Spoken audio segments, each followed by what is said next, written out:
everybody. I'm Jose Delgado, the chair of the audit committee. With us, we have counselors, Click Bruce and Govan. And then, also we have Young No virtually present here at City Hall. We have, Devin, Andy Doty, and George from our IT team, and then we got Pete coming from Parks. With that said, I'll hand it over to you, Mr. No. Thank you, Counselor. Today we'll have two audit reports that we'll present. We'll start off in open session with the review of the cash handling protocols at CY Arena, and then propose to move into executive session for a certain piece of the CY Arena report. Then afterwards, we'll present the cybersecurity review report as presented by Wolf and Company, and that will be hopefully an executive session as voted on by the audit committee. So with that said, I'll start off with the CY Arena cash handling report, and I'll share my screen so you can see that report. So hopefully everyone sees my screen here on Yes. that report. Okay, so I know this is a little different than what's stated on the agenda. Hopefully no one has an issue with starting up with this report first. First I want to thank Pat Sullivan and Pete Krupchak and their staff for their cooperation during this audit. I want to say we started this audit because it was on our annual audit plan, and also because Pat Sullivan had made a request for us to take a look at the cash handling. He had some suspicion that cash was being mishandled. So I want to just turn to page 1 of the report just to give you a background on CY Arena. So CY Arena is a skating rink at Forest Park. They host tournaments, leagues. They also have public skate where people could use or pay for admissions and rent skates and skate around the rink. The annual revenues, budgeted revenues, approximately $300,000. Payments are usually made with cash or checks. So whenever you have cash involved with a program, it lends itself to a higher degree of risk. I want to say that CY Arena has 4 full-time employees, including a rink manager. As I mentioned, Pat Sullivan contacted our office in January of 2023 about his concerns about cash mishandling, or cash being mishandled. We researched his concerns and determined that cash was indeed mishandled. We issued a separate report on our research, and the findings and recommendations from that report are summarized in this audit report. So based upon that, our research and recommendations that we had done at that time, the Parks Department conferred with HR about the alleged cash mishandling, and the affected employee was removed from their position in September of 2023. So I want to state that there was no fraud that was discovered during this course of this audit. So I want to make that clear up front.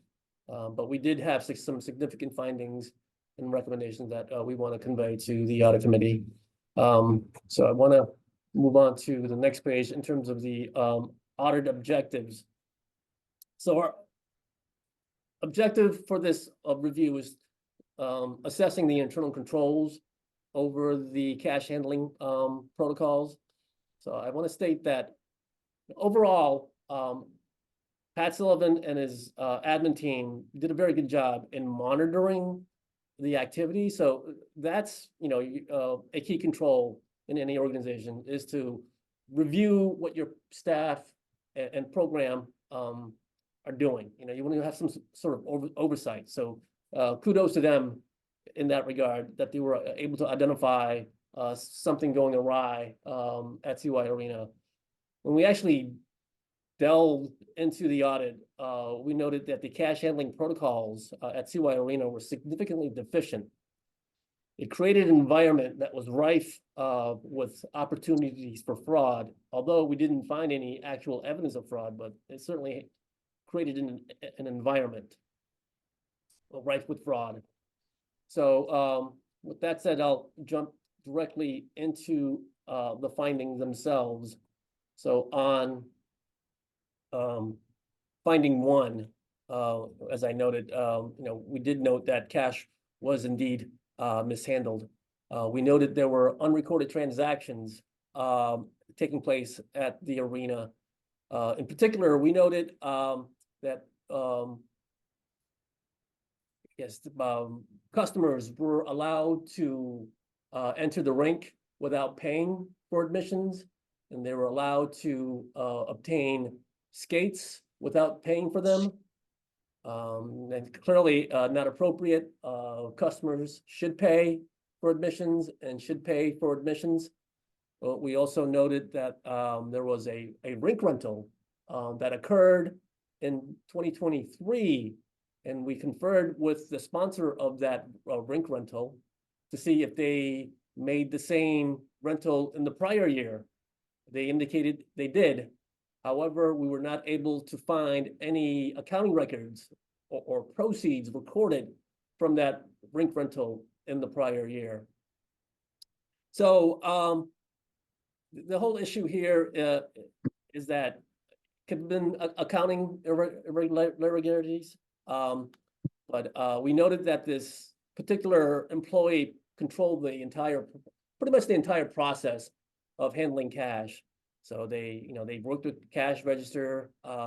They did the daily receipts report. They made the deposits. They also billed customers for rink rental. They also collected cash. So when you have a person controlling the entire process, there's a lot of risk that things can go missing without anyone knowing about it. So what we recommended here is get another person involved. Have another person involved in the cash handling process, especially when it comes to billing. So you could have the rink manager bill for rink rentals, but they shouldn't collect monies when they bill. That function should be handled by the Parks Administrative Office.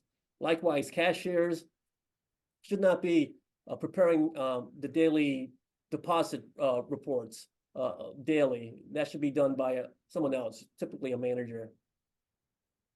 So that's finding 1A, and I'll move on to the next findings. If before I do, just wanted to see if anyone had any questions before moving on. Before you keep going, I just want to recognize Counselor Tracy Whitfield has just joined us as well. Welcome, Counselor. Thank you, Counselor, Mr. Chair. Any questions from any of the counselors so far? I was just wondering if, so was it that the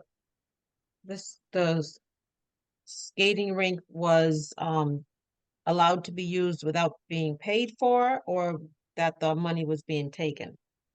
So all we know was that there was a rink rental, right, where there were no records of any proceeds recorded, right? It could have been taken, but we didn't have any evidence, or it could have been poor accounting records. But in any event, it was problematic. Or it could be that they didn't pay for it and they were just allowed to rent it or something like that, maybe. Exactly, but she indicated she paid for it, though. Oh, I see. Okay. Yep. Okay, thank you. Thank you, Mr. Chair. Anyone else? I would say, somebody else looking? That's your Bob. All right. I guess my question to that, Young, is if you're saying that there was a rental that happened, but there was no record of cash or payment being accepted. So when we look at like our records, would we be short that amount of whatever that rental would have been in our kind of cash flow piece? So, there's no record of it, so, you would know, you wouldn't know if you were short, because there's no record of it, right? 'Cause nobody put it in, okay. No So one we- recorded it. That's the danger of having cash transactions, that's the whole Mhm. idea of skimming, right? Because it never hits the register to be recorded. It goes directly into your pocket. I mean, but in this instance, we don't know if that ever happened. It could have been poor accounting on the employee's part. Mhm. Okay. All right, and I also want to recognize Counselor Victor Davila has just joined us. Welcome, Counselor Davila. Thank you, Councilor Delgado. All right, we can continue moving forward. Yep, so I just want to reiterate, that's why it's critical to have another person involved, especially when it comes to like billing. Typically, when rink rentals happen, customers get billed for it. So I don't mean to interrupt, but I have my hand up. I have a question. Oh, sorry, I didn't, go ahead, Counselor Cliff Bruce. Yeah, so thank you, Chair. So I guess no, Mr. No, you said that she or someone indicated that they paid. So do we have any receipts that she paid, or what, or we're just going by her word? Like, what is the exactly. evidence? The protocols should have been, you issue a receipt for anyone paying. It's usually, if they paid for something, they, by check, they usually have a bill indicating that it was paid. Or if someone pays at the register, they get a printout of a receipt. In this instance, there was no record of any receipts being issued to this customer. Okay. All right, so I guess we're just taking her word, his or her word for that, and that's okay. So I guess my other question would be, and I may be jumping the gun. Was this protocol where this person was written up? Were there steps taken, or was this the only incident where we say we're going to fire this person? I'm just trying to figure out, was this the only incident that we have? And again, I may be jumping the gun with this question. Well, I mean,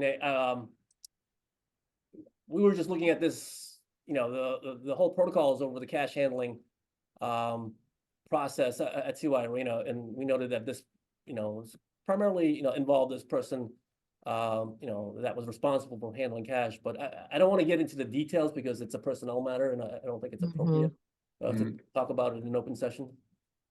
Okay. Thank you. Thanks, Counselor. We have Pete that wants to. Pete Krupsek, yeah, the counselor, the employee in question was not fired. They were reverted back to their former position. They're still with the department. Okay. The reason for that is because as Mr. No indicated, we had no evidence of Right. any money being taken, just mostly a matter of mismanagement. No, thank you. That was just my clarification question, whether what happened. I know. Okay, so that's good to know. Thank you for answering that, Pete. Thank you. We also have Counselor Davila with his hand up. Thank you, Mr. Chair. Quick question. How Auditor No, how far back do we go on this audit? We just looked at fiscal year 2023 and parts of fiscal year 2022. Okay, very well. Thank you, Auditor. Thank you, Mr. Chair. Those are my questions. Okay, so I'll move on to the next finding if no one else has any other questions. So finding 1B, we noted that there were multiple voided and no sale transactions on the cash register. So when you have voided transactions without being approved, they're problematic because they could represent a scheme to divert cash to the person working the cash register. So you want to have strict protocols whenever someone hits a void or no sale, usually having a manager approval.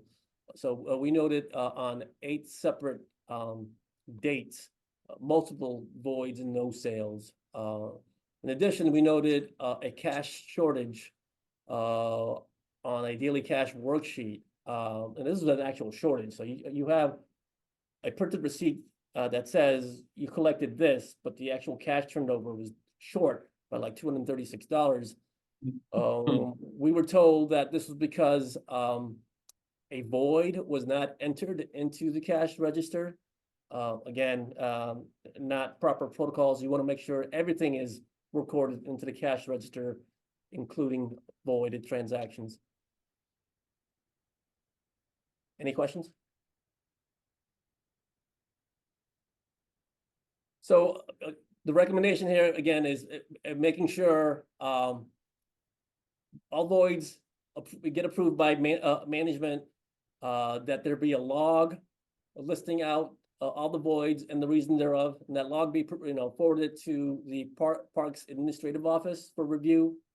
And just want to make sure that the Parks Administrative Offices monitors these voids, and that's what they did indeed, because that's when they suspected things were being mishandled by the number of voids that they were seeing. So I recommend that they continue to monitor voids regularly.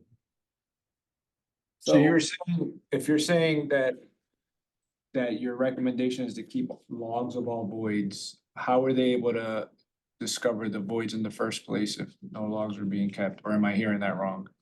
Oh, you're here, you're supposed to take, there's the proper protocols for voids is you're supposed to keep a log of all the voids that are recorded.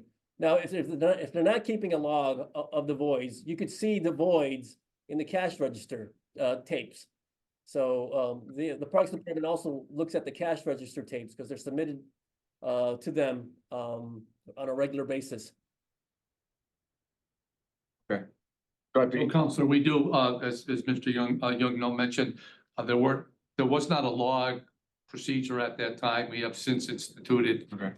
Anytime there's a void or no sale, the employee has to fill out the reason for that. Continue, Mr. No. Okay, so finding 1C,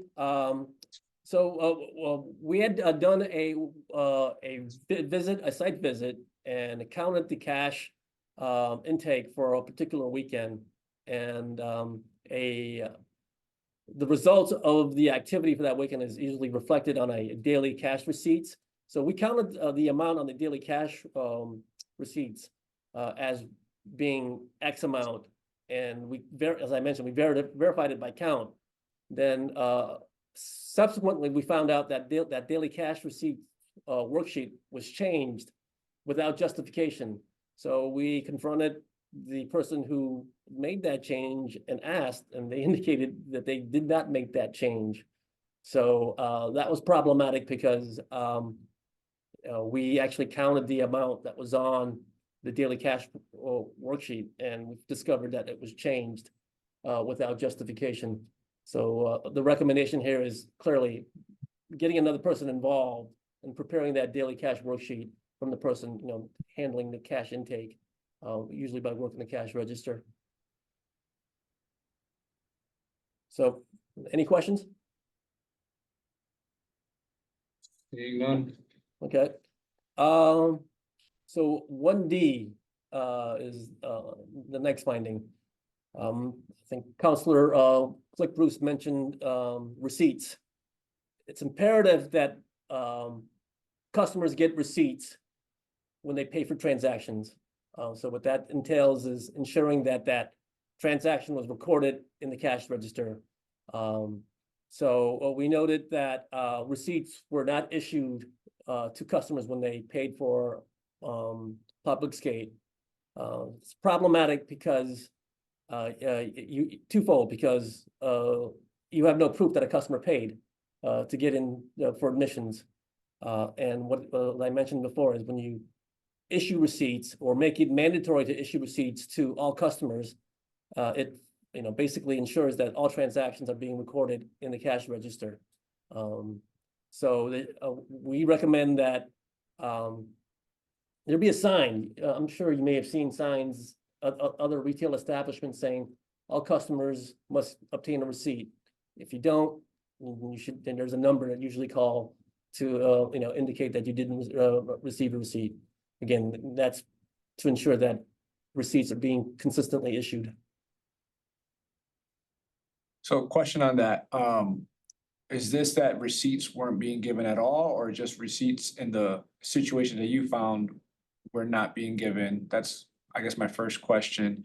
And then the second question is this a difference between a cash transaction versus, do we take anything? Do we just take cash or do we do cards? For public No, skate, so- mainly cash. Mainly cash? No, we don't take cards. Okay, so Right. then, never mind the second question. Okay.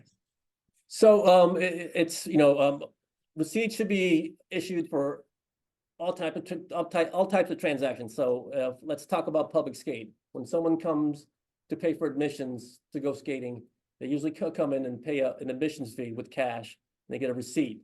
So what we noted, we did a site visit a couple of times. We noted that numerous times that customers were not being issued receipts. So Okay. that's problematic. They should automatically get receipts. So you um, mentioned that already. I just wasn't sure if this was, never mind, you kind of answered my question already. Multiple jurisdictions were found to not have receipts, so. Right. And the other instance, when a customer comes in and pays for a skate rink rental with cash or check, they should get they usually get a copy of a receipt from a receipt book saying that they paid.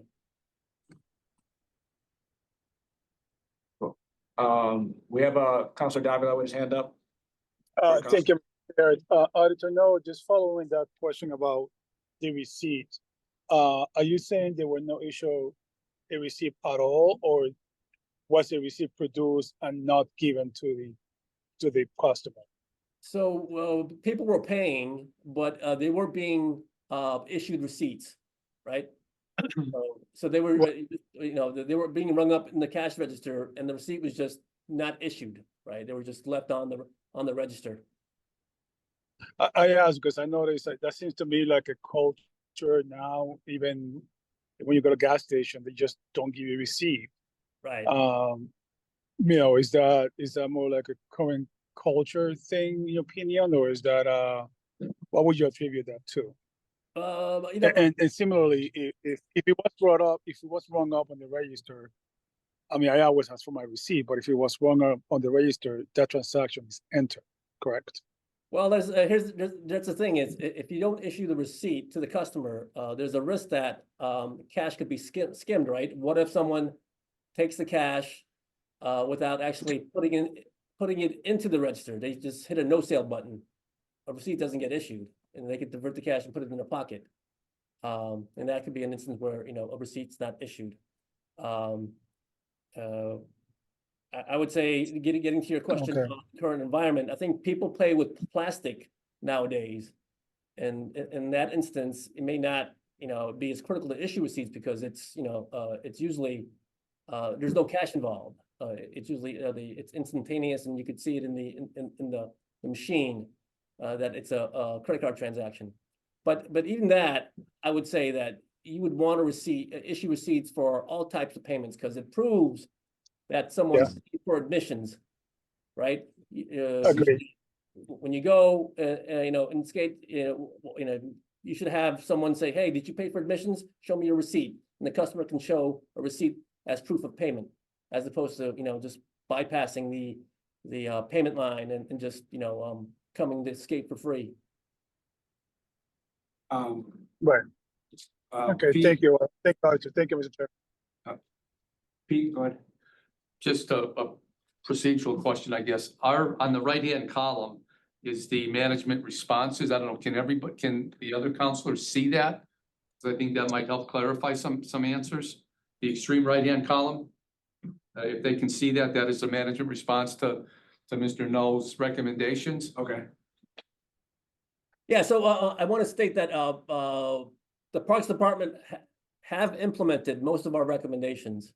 So since we performed this audit, and as part of our process, sometime next year we'll do a follow-up audit just to make sure that their recommendations that they continue to be in effect, or their, I guess, remediation continues to be in effect, and we'll do a follow-up report on our initial findings from this audit. I guess I do have one question for you, Pete. I mean, hearing that it's only cash transactions, and my experience, cash transactions normally leave opportunity for fraud. is there a reason why we don't take cards? Well, it's such a small amount, it's for public skate. It's $5 for adults, $3 for children. I think the thinking's always been, you know, maybe times have changed, that some people don't have plastic. And we don't want to turn people away if they didn't have plastic and they wanted to pay cash. What, but I guess. Well, I think we've been working with IT to come up with upgrading our cash registers and so forth, so we'll be able to take plastic. Cause I was gonna say, I would think it's actually the reverse nowadays, is more people use Oh, yeah, cards yeah, yeah. and less people carry around cash. And I just think to the point of, you know, if somebody, you know, had the transaction with a card, I mean, there's automatically some type of record, right? I agree. Especially to Mr. No's point. I think- So I was just curious if there's a Yeah. reason why, because I mean, we are in 2024. Right. I know some businesses don't use cards because there's usually some type of transaction fee to be able to process that, but you know, so I was just curious because of the own cash only situation opens it up for that, so. I think at some point in the future, you'll probably see no cash allowed, you know? Not in the immediate future, but at some point. I mean, would there be an opportunity to do both card and cash? That would be Just preferable, to- yeah. Just to keep it open to, you know, whatever folks have in general, because to that point, we don't want to turn anybody away. Absolutely, yeah, yeah. So, That would be preferable. okay. Thank you. Any other questions?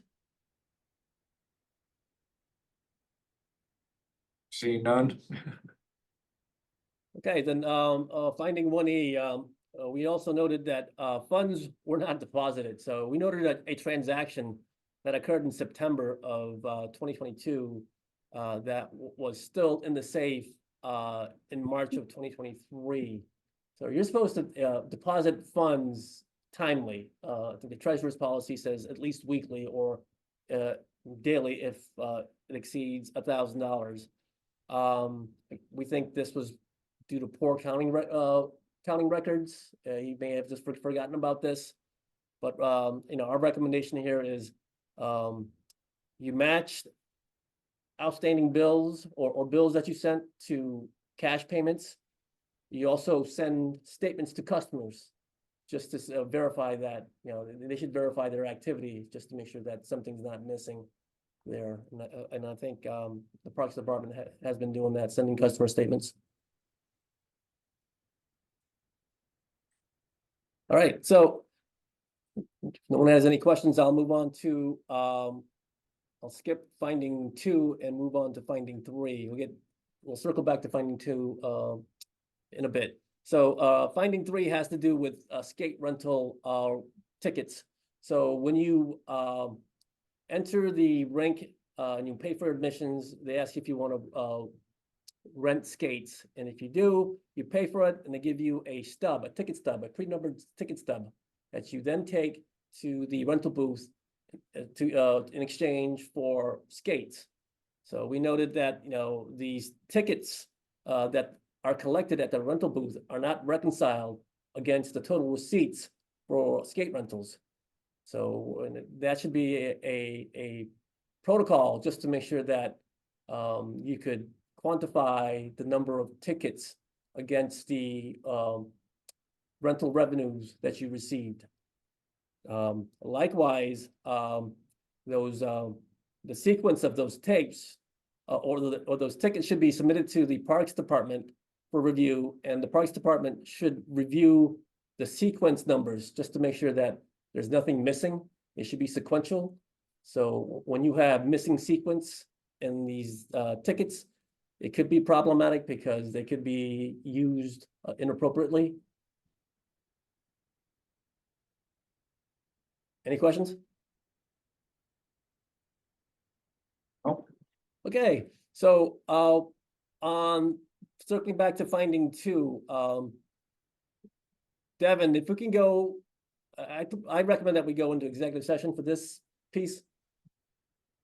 Right. So there would have to be a motion to enter executive session. So moved. The motion from Zaida, do I hear a second?